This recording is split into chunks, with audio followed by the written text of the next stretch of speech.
Good morning, Ryan. This is Sean Reitmeyer with GC Experts, the federal contracts guy. Hey, Sean. Hey, I got a message from my team this morning suggesting you sent a message in. I was wondering if you wanted to talk about it or you just wanted to say something. Um, you were unable to read the message or what? Oh no, I read the message. I didn't know if you were asking for help or if you just wanted to Well, bitch about something. yeah, I'm in a bad spot, man. This GC really turned me upside down, and I'm probably going to end up having to, close my business, file bankruptcy over all this.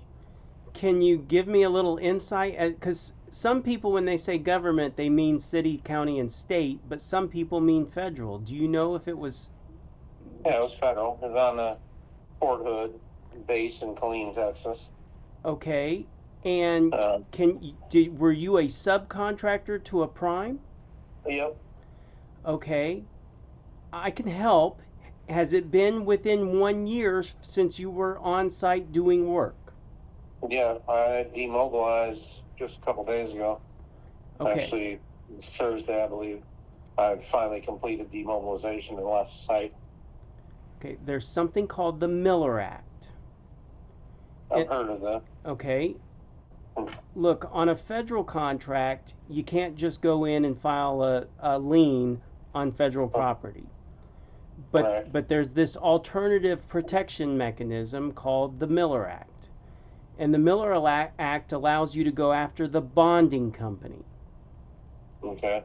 So most federal contracts, particularly if the original federal contract was over $150,000, have something that's called payment and performance protection. Yeah.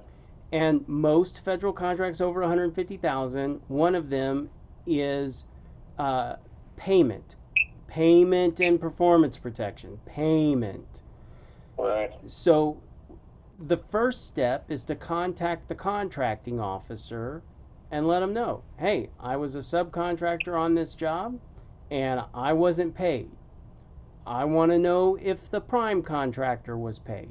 That should be public information. Yeah, they've been paid. It's my final payment, and it doesn't amount to much. It's only about $7,000. But that's not. I mean, this is a much deeper than just a non-payment. Um, a couple of weeks ago, about 10 days ago, they brought in a bunch of people from out of town, from Virginia, and then they hired day laborers. And I said, who are all these people? They said, well, we're bringing them on board to help you finish this. And I was like, I don't need help. We've got a couple of weeks left. I don't need any help. I'm doing just fine. And they ignored me. They wouldn't let me direct these people. They went in there and got paint all over everything, destroyed the countertops, damaged doors, and the GC wants me to return to fix all this. This is why I demobilized a couple days ago. I was like, I'm not going to be responsible for all this substandard workmanship when I've done great workmanship up until this point. So that's when I demobilized. And then they sent me a letter yesterday saying return within 24 hours or they'll terminate my contract. So I'm in a really sticky situation, but how can they try and hold me responsible for substandard work done by others that I didn't authorize to be on the site? That's going to depend on your subcontract agreement. So let me tell you how I handled situations like this, and then you tell me if it applies or not, and then we'll move forward from there. So there were times in my career where I hired a subcontractor to go out there and do some work, and then they fell behind schedule. Yeah. And so I would say, hey, you've got 3 business days to get this thing back on track. I'm not going to allow you to delay the performance of my federal contract. And if you're not back on schedule within 3 days, I'm going to supplement your crew, and all costs associated with supplementing that crew are going to be back charged to your contract. And if that's still not enough, I might just terminate your contract for default. And then if that ends up costing me more, I'll be coming after you for it. So it's in your best interest to get this shit back on schedule. So that's pretty heavy-handed. And that's basically what they did to me yesterday. Okay, it's likely that your subcontract agreement says that they can do that. In other words, that you agreed to that going into the contract. I reviewed it yesterday. There was nothing about them being able to step in. I mean, they didn't give me any notice either. These people just showed up and started destroying the place, both buildings. I mean, there was no notice. There was no, hey, we're going to bring some people. You can supervise them. There was none of that. They just showed up on site. Then what I would... So everybody on a federal contract has a responsibility to, quote, mitigate risk. Okay? Yeah. And so one methodology, and the word broke has many meanings. One of them being I don't have 10 cents to my name and I can't even afford the gas to get back out there to, that's one certain meaning of broke. Well, that's exactly what I mean. And I told them over and over, without this money, without a little bit of it, a portion of this last payment, I'm overdrawn at the bank. My credit cards are maxed out. I don't have any cash flow to even put gas in my vehicle to get back to this base. And they just ignored it, my pleas. And then they brought these other people in, and they made a mess of every surface in the building. And they scratched my epoxy floor all to hell too, in both buildings. But they also want me to bring back my epoxy guys to fix. And I don't even know what to think of it all at the moment. I'm still trying to process it. But yeah, when I say broke, I'm destitute. I can't even pay my rent this month. My lease on my house. So the bonding company for the prime will be public information. So you can contact the contracting officer at Fort Hood and say, I want to make a formal claim on the bond.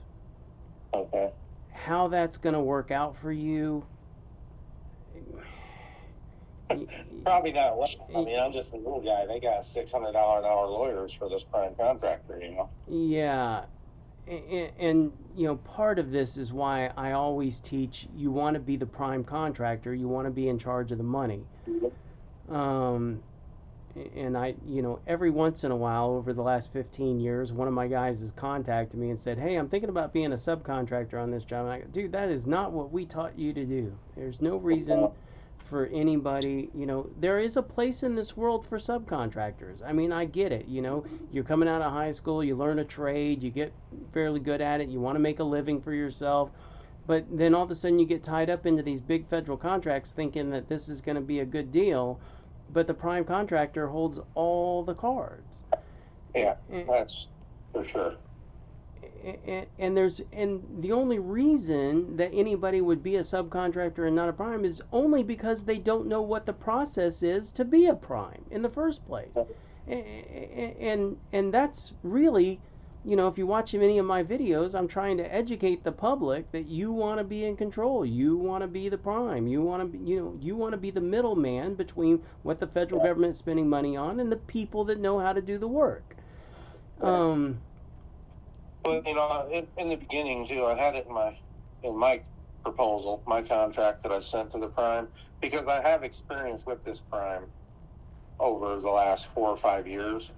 I've done work for them as a subcontractor and as an employee, so I know that there was pitfalls getting involved with these people. But in my contract that I first put out, I said I need some controls or some. I need to be able to provide input and have some controls over the MEP trades, and some oversight on them. And I was denied that, of course. They said our site team can handle these things. But let me just give you an overview of the project. It's 2,000 square feet, 2 buildings. One's 1,200 square feet, one's 800 square feet. It was a renovation on both of these buildings. They're within a rock's throw of each other. After I completed the framing, it took the electricians and plumbers 88 days to complete their rough ends for in wall and above ceiling. Sure. And that chewed up all of my time for finish work. That's why they were so worried about me not finishing on time. I said, just back off. I'll get this done. You know, they were trying to push the date ahead from when, you know, they wanted an early completion. I said, well, that's an impossibility at this point because of all the time that the MEP sucked up in these buildings. So I will deliver it on time. You'll have your final inspection. And then all of a sudden, all these people rolled in. And that's when I decided I was going to demobilize because I'm not going to be held responsible for substandard workmanship. They want me to carry warranties on all this stuff. And now I can't because I didn't perform the work. So that's the situation I'm in right now. And we were days, just a couple of days away from completion. Well, you've shored yourself up for a claim against the bonding company if other trades were delaying you from progressing on the work that's required in your contract, and the other trades were the prime contractor's responsibility, not yours. Yeah. So, you know. And I've got constant emails. Are they finished yet? Are they ready to go? Have you passed your inspections? Nothing. And then it turns out that they let them start pulling wire while they made me wait to install sheetrock. And without having a place to terminate that wire, they spent several weeks pulling wire through conduits in these buildings. And then when the government came on site and inspected, said, well, you don't have any place to terminate these wires. Pull it all.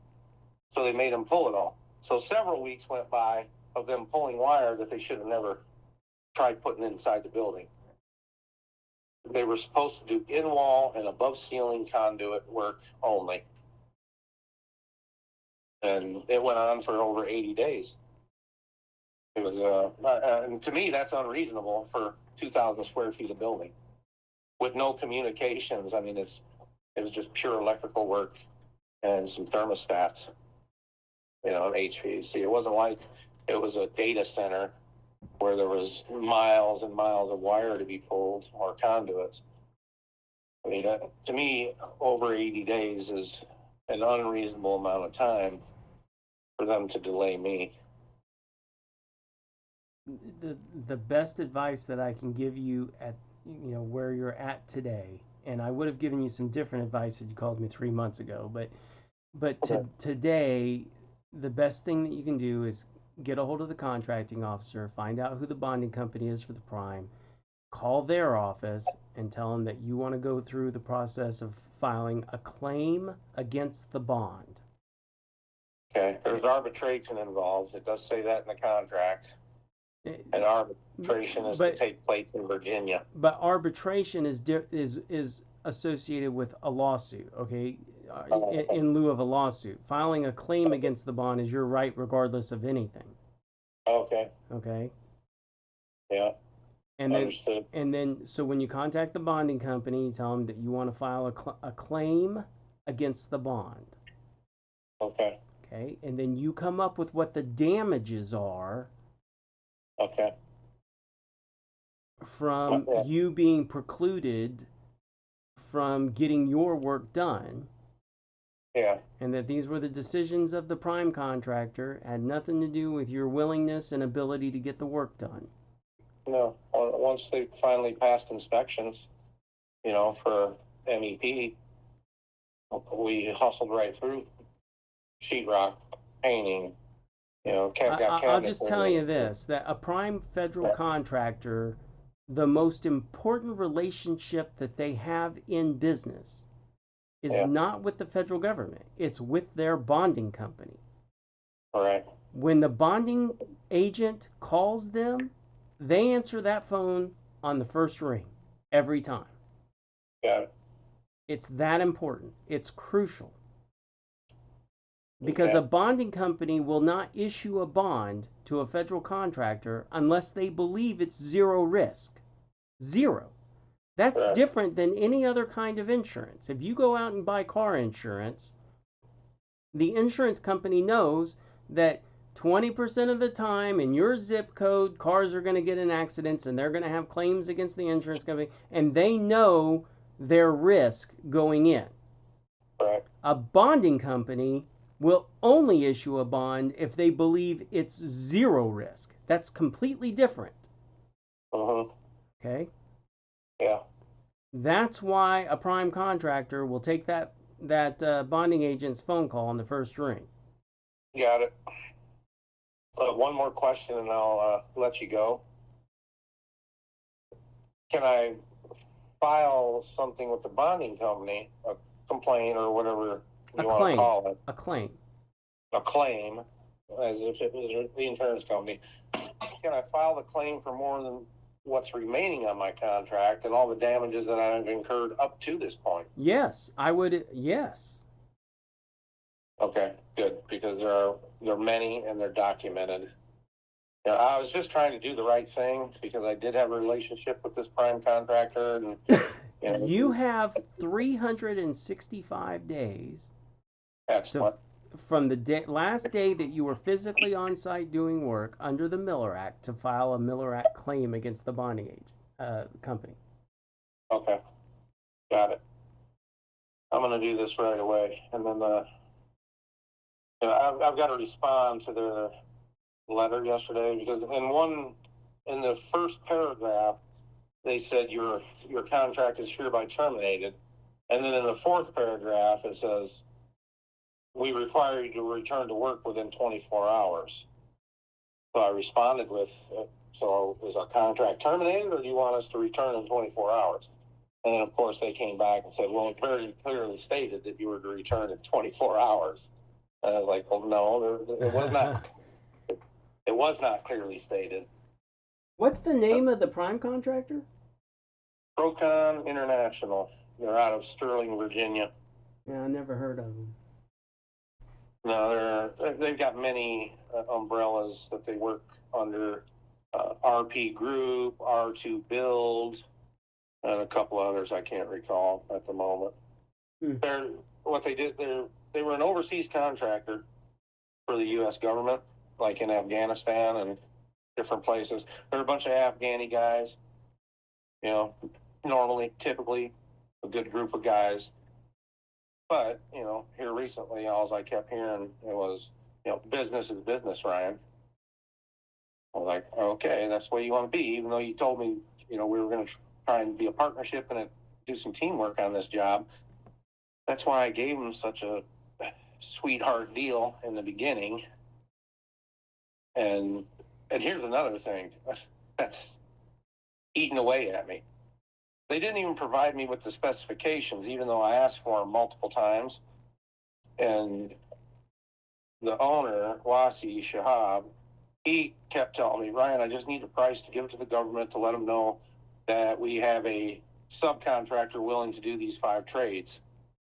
So I did, like a fool, instead of waiting for the specifications to be sent to me. And it turned, I only budgeted $9,000 for the floor because they told me it was just a simple epoxy coating. No, it was not. It was a 1/4-inch quartz floor in both of these buildings. Ended up being nearly $50,000 just for the flooring. The marker boards, I budgeted about $400 a piece for them. They ended up being over $8,000 for 8 marker boards. I mean, there were so many things that just material-wise. Yeah, look, add all that stuff up and make it part of. I mean, you may be turning in a $200,000 claim. I mean, whatever that ended up being. You file that as the claim. Yeah, I've been adding up all my receipts and invoices and. But you show in the claim, you show that, listen, I didn't see the specifications until this date. They told me on the phone on this date Did you follow up that phone call with an email saying, per our discussion, the floor is a simple epoxy floor and We have many, we have many communications about this floor. yeah, so Once so I look, got the I don't want to spec, know all the details because I don't really. right, To me, that's all right, widgets, okay? right, gotcha. But you make that part of the claim and you show all the evidence as part of the claim. Okay, yeah. I mean, that's my intention. I just didn't know which route to go down, but now you mentioning the bonding company, it's starting to make a lot more sense to me. I'll just tell you, I've been doing this, for so long, and I've got all the answers to every question. I know solutions to every problem.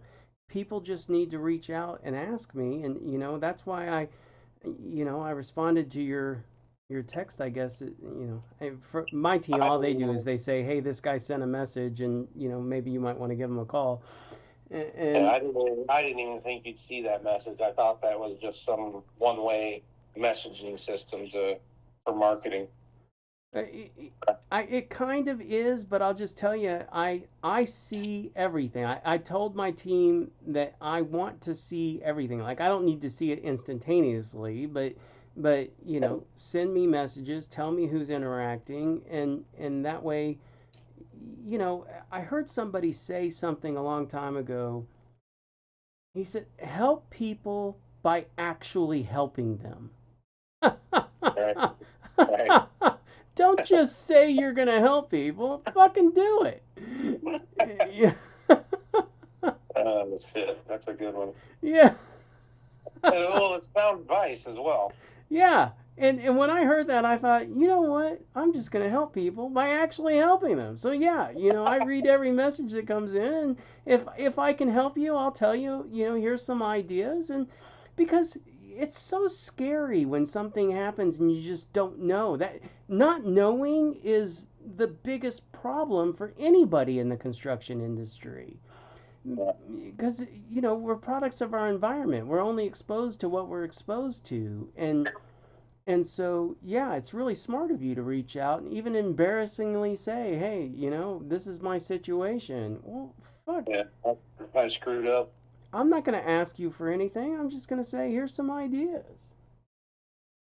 Well, if I had had the funds to get some training prior to this, but when this job came open, this project, I was like, okay, here's my opportunity to put some real money in the bank and then decide how I'm going to move forward. And now here I am, 7, 8 months later, uh, destitute. I mean, and that was another thing I told them in the first Zoom meetings that we had about this. While everybody was on the call, I was like, Flossie, I don't want to be living in a van down by the river because of this job. And he's like, oh, no, Ryan, we wouldn't let that happen to you. You're like family and blah, blah, blah. You know, I half-heartedly believed them and I wholeheartedly wanted to believe them. You know what I mean? Yeah. So, but, they just hung me out to dry on this whole deal. They wouldn't pay for any extras either, they know that there's other subs, the MEP hacked up all my framing and a couple of walls to put in some drinking fountain brackets that were after the fact. I If mean, they got a modification from the federal government and you were involved in the modification, you have a claim against the federal government. well, I don't think they got a mod. I Okay. think they figured, oh, we fucked up. We need to hurry up and do this. And that's why they let plumbers go in And, with and, subs on and it you should have and pack stopped up that everything framing. at that point and said, I'm Uh, not moving forward until I get a modification to my contract. This is a change. yeah, I know. I screwed up in all kinds of ways, not just one. Man, all, Yeah. all I can tell you is, I'll take almost anybody's call, but I'll for sure take anybody's call when it's related to a federal government construction contract. I wish you would have picked up the phone and called me. Yeah, I didn't think I had a I really didn't think I could, to be honest with you. And then when that message came through this morning, I was like, well, I'm just going to respond, and maybe somebody will call me. and you got the guy. For shit you did. So, but yeah, that's how I need to proceed. Is I guess.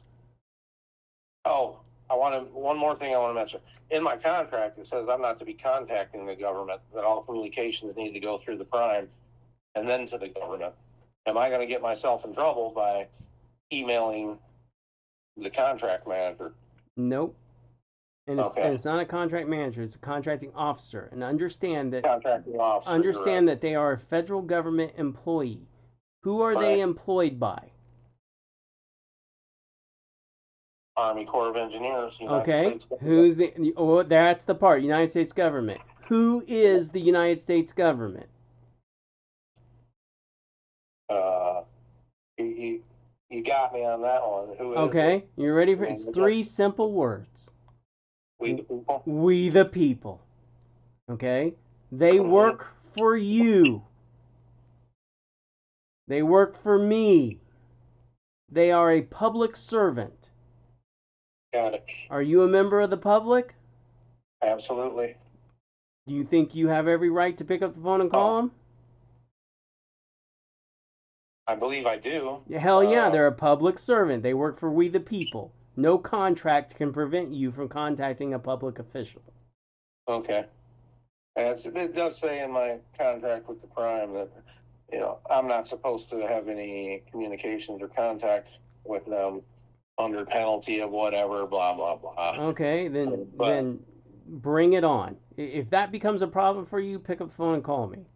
Yeah, because I know what they're going to do. They even stated it in their email that they are going to terminate the contract and inform the government of my actions. So all day today and last night, I've been rough drafting a letter. I've got about 6 or 8 pages. Listen, defamation is punishable in this country. Got it. Okay. Yeah. Yeah, and they, any deficiencies. Not only that, but anything they say, every letter that they have sent to the federal government, every communication that they have had with the federal government, you can subpoena that. It's public information. Okay. Okay? So if you get suspicious that somebody has communicated in a negative way about you or your company to the federal government, you should be able to get those communications under what's called the Freedom of Information Act. Okay. Okay. Oh, I know they have, because they're dirty. Well, they're just dirty all the way around. Nobody knows anything until you actually get the documents. If that's the effort that you want to put into this thing, but well, they haven't said anything derogatory in writing up to this point. But they're planning to. That's okay. Their testimony. You can subpoena a contracting officer and say, "Tell me about this conversation." You can get the phone logs. Tell me what happened in this conversation. Gotcha. I hate going down this road. We sued the Air Force. My dad sued the Air Force in the 80s and got to go into their records. Yeah. And found where a government employee, now my dad's name is Doug Reitmeyer, and they found where an employee said, "Fuck Doug Reitmeyer," and put it in writing. And so they got that in discovery, and then they pulled it up in the trial. And the attorney asked that employee, "What did you mean by this?" Did you mean don't pay attention to him, or you're actually going to fuck him? Is that crazy? Yeah, that is crazy. So you can get this stuff. All right. Well, I've got some instances as well. Not to drag in one more topic, but my business partner is a female, and she's been on site this whole time. There's been derogatory statements by employees of the prime contractor, and even one of the safety officers from the Army Corps of Engineers has asked about our relationship, has said things like she's too good for him, and That's all reportable shit, but she has to have the spine to report it. Yeah, that's what, and that's what I told her. But at this point, she does, because the prime, one of the owners, Aziz, apparently she was on the phone with him the other day, and he just went ballistic, started cussing at her, calling her all kinds of derogatory names, and saying, "Just finish the fucking job, or I'm going to have my lawyers have you behind bars." I mean, they got her to the point where she was so fucking frazzled. I'm not able to keep her on the job site anymore because of the derogatory sexual comments, and then this phone call from Aziz where she just feels totally intimidated at this point. I don't stand for any of that shit. One comment and it's report. I mean, that's it. There is no second chance. Yeah, she didn't tell me about it till the day after, and then at that point I was like, okay, well, that's the final fucking straw. I'm demobilizing. I'm out of here. Yeah. Oh. And then they said in their email too that I did not give them notice of demobilization, or that I was leaving the site. So I said, well, look in your email on Monday, because it does at 11:13 a.m. It says that I am demobilizing and leaving the site. So, I mean, they don't even remember the own things they've done or the things they've said or what they've written. They just think they're above it all. Wow, big claim. That's all I can tell you. Well, I mean, I can claim more than the contract was actually worth, couldn't I? That's unlikely. Okay. Only my losses. It's going to come back to one critical word: impact. What this decision, what happened here, how did that impact? Okay. Okay. But typically, the extenuating circumstances for getting more than your contract amount are pretty rare. Gotcha. I would say extremely rare. Yeah. I just want to mitigate my losses and not be homeless. But this could take multiple years, could it not? I'm not going to say that it can't, but usually, if the claim is strong enough, these things get settled pretty quickly. Okay. Well, I've got the receipts. If they want to go down that road and make me produce all this, which I'm sure a bonding company probably will, but I've got the receipts if that's what they want. And by receipts, I don't just mean things that I purchased. I mean, yeah, you got to show impact. Okay, yeah, you got to show impact. I had a reasonable right to rely on this, and then this was what happened, and this is what the impact of that was. yeah. I mean, I am literally at the end of my rope here. I can't make a vehicle payment for either vehicles. I can't make my lease payment on the house. I mean, I could be in the street here in the next couple of weeks because of this. And I've turned down so much work in between just to focus on this thing and get it over the finish line. I wanted to have a strong, I know it wasn't going to develop a relationship with the government for me, but I wanted to have a relationship with this contractor and be able to move forward with some other larger projects. But that's just out the window now. But I made a lot of mistakes on hope and faith, and I'll never do that again. Ryan, hope is not a strategy. I know it's not, and it's yeah, man. I was just having some faith in other people and hoping again that they do the right thing. I've been stressed out this whole entire time, and there was no reason for me to be other than my own actions.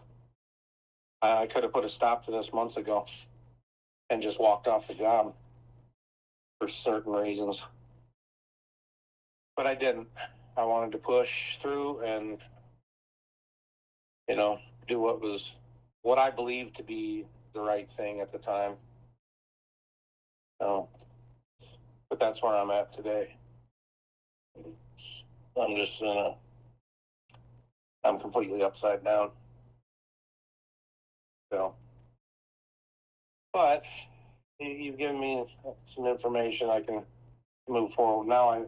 So this letter that I'm preparing today, I can add the government, the contracting officer in with this letter, or do I just send them a formal? You can copy the contracting officer on anything. Whether they'll act on it or not is entirely up to them. And but I would also contact the bonding agency and get their email address, and I would copy them. The best way to get that information is probably through the contracting officer. Correct. You want to get a copy of the bond. Gotcha. And they can't refuse that, can they? Absolutely not. It's public information. Even I can call them and get a copy of the bond. Oh, okay. All right, then. Well, that's how I'm going to move forward, Sean. You don't mind if I call you with updates, do you? Not at all. This is my personal cell phone number that I called you from. That's excellent. I'm going to save your number. I'll give you any updates, and if, whether they be good, bad, or ugly on my part, I'll let you know anyway. All right, Ryan. Have a good one. All right, Sean. I appreciate your call very much. It's relieved me a bit, and I thank you for that. You bet. Good luck. All right, bye. Bye-bye.